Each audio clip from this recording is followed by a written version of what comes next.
നമസ്കാരം. മാസങ്ങൾക്ക് മുമ്പ് കൊല്ലപ്പെട്ട ഹിസ്ബുള്ള തലവൻ ഹസൻ നസറുള്ളയുടെ മൃതദേഹം സംസ്കരിക്കാൻ ഒരുങ്ങി ലെബനൻ. ഹിസ്ബുള്ളയുടെ സെക്രട്ടറി ജനറലായ നയീം ഖൊസീമാണ് ഇപ്പോൾ ഇക്കാര്യം വെളിപ്പെടുത്തിയിരിക്കുന്നത്. ഒരു ഓഡിയോ സന്ദേശത്തിലൂടെയാണ് നയീം ഇക്കാര്യം ഇപ്പോൾ എല്ലാവരെയും അറിയിച്ചിരിക്കുന്നത്. കഴിഞ്ഞ വർഷം സെപ്റ്റംബർ 27-ാം തീയതിയാണ് ഹസൻ നസറുള്ള ഇസ്രായേലിൻ്റെ ആക്രമണത്തിൽ കൊല്ലപ്പെട്ടത്.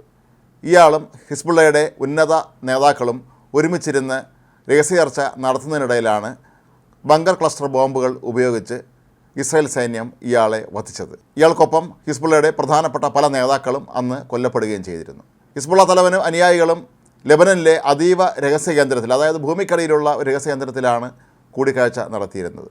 ഇവരുടെ രഹസ്യത്താവളം എങ്ങനെ കണ്ടെത്തി എന്നുള്ളതിനെക്കുറിച്ച് പല വാർത്തകളും പിന്നീട് പുറത്തു വന്നിരുന്നു. ഒരു സൗദി മാധ്യമം പുറത്തുവിട്ടത്, നേരത്തെ ഒരു ഇറാൻകാരനായ ഇസ്രായേൽ ചാരൻ ഹിസ്ബുള്ള തലവനെ കാണാനെത്തിയിരുന്നു എന്നും ഇയാൾ ഹസൻ നസറുള്ളയ്ക്ക് ഹസ്തദാനം നൽകിയെന്നും ഈ ഹസ്തദാനത്തിലൂടെ ചാരൻ കയ്യിൽ ഉണ്ടായിരുന്ന ഒരു രാസവസ്തു നസറുടെ കയ്യിൽ പുരട്ടിയെന്നാണ്. അങ്ങനെ ഇസ്രായേലിൻ്റെ ചാരസംഘടനയായ മൊസാദെ നിയോഗിച്ചിരുന്ന ഡ്രോണുകൾ, ലെബനനിലാകെ ഇത്തരത്തിലുള്ള നിരവധി ഡ്രോണുകളാണ് ഈ ചാരസംഘടന നിയോഗിച്ചിരുന്നതെന്ന് പറയപ്പെടുന്നു. ഈ ഡ്രോണുകളാണ് കൃത്യമായി ഹസൻ നസറുള്ള എവിടെയാണുള്ളത് എന്ന് ഈ കെമിക്കൽ വഴി ട്രാക്ക് ചെയ്താണ് ഇയാളെ വധിക്കുന്നതിനുള്ള സംവിധാനം ഒരുക്കിയത് എന്നാണ് സൗദി മാധ്യമം പറയുന്നത്.